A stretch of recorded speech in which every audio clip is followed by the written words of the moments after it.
السلام علیکم دوستو، کیا حال ہے؟ امید کرتا ہوں کہ سب دوست خیریت سے ہوں گے۔ ندیم وائس چینل میں خوش آمدید۔ ایک شخص نے سیدنا علی کی خدمت میں حاضر ہو کر عرض کیا کہ مجھے مسئلہ تقدیر سمجھا دیجیے۔ آپ نے فرمایا اندھیرا راستہ ہے، نہ پوچھ اس نے۔ پھر وہی عرض کیا۔ آپ نے فرمایا کہ وہ بحر عمیق ہے، اس میں غوطہ مارنے کی کوشش نہ کر۔ اس نے پھر وہی عرض کیا۔ آپ نے فرمایا یہ اللہ تعالیٰ کا بھید ہے، تجھ سے پوشیدہ رکھا گیا ہے، کیوں اس کی تفتیش کرتا ہے؟ اس نے پھر اصرار کیا تو آپ نے فرمایا کہ اچھے بتا کہ خدا تعالیٰ نے تجھ کو اپنی مرضی کے واقف بنایا ہے یا تیری فرمائش کے واقف؟ اس نے کہا کہ اللہ تعالیٰ نے اپنی مرضی کے واقف بنایا ہے۔ آپ نے فرمایا کہ بس پھر جیسے وہ چاہے تجھے استعمال کرے، تجھے اس میں کیا چارہ ہے؟ سیدنا امام حسن کو آپ نے آخری وقت کی نصیحت کی کہ سب سے بڑی توہن گری عقل ہے اور سب سے زیادہ مفلسی حماقت ہے، سخت ترین وحشت غرور ہے اور سب سے بڑا کرم حسن اخلاق ہے۔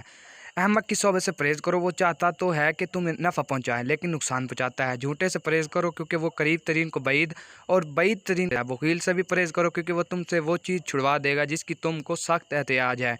فاجر کے پاس بھی نہ بیٹھو، وہ تمہیں کوڑیوں کے بدلے بیچ ڈالے گا۔ 5 باتیں یاد رکھو، کسی شخص کو سوائے گناہ کے اور کسی چیز سے نہ ڈرانا چاہیے، سوائے اللہ تعالیٰ، اور کسی آدمی سے امید نہ رکھنی چاہیے۔ جو شخص کوئی چیز نہ جانتا ہو اس کے سیکھنے میں کبھی شرم نہ کرے۔ کسی عالم سے جب کوئی ایسی بات پوچھی جائے جس کو وہ جانتا نہ ہو تو بلا دریغ کہہ دینا چاہیے کہ اللہ تعالیٰ بہتر جانتا ہے۔ صبر اور ایمان میں وہی نسبت ہے جو سر اور جسم میں۔ جب صبر جاتا رہے تو سمجھو کہ ایمان جاتا رہا، جب سر ہی جاتا رہا تو جسم کیسے بچ سکتا ہے؟ فقیہ اس شخص کو کہنا چاہیے جو لوگوں کو اللہ تعالیٰ سے نا امید نہ کرے اور گناہوں کی رخصت نہ دے اور اللہ تعالیٰ کے عذاب سے بے خوف نہ کر دے۔